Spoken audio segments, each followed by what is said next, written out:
Hey guys, today I'm gonna show you how to install pip version 19.1 on your computer without running into any problems. So first, open your Python file and make sure to go to the python.exe and right click on it, and then copy the location link and go to your computer.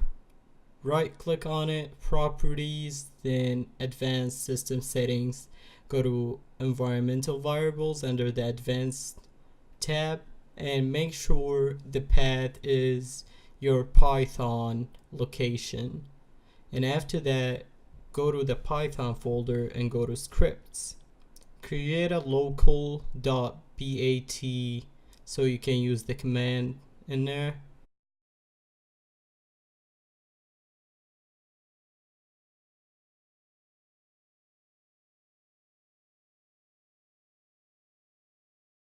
And after that, copy Python or cut it, the python.exe with Python 3.7 or whatever version you have .dll to the scripts folder.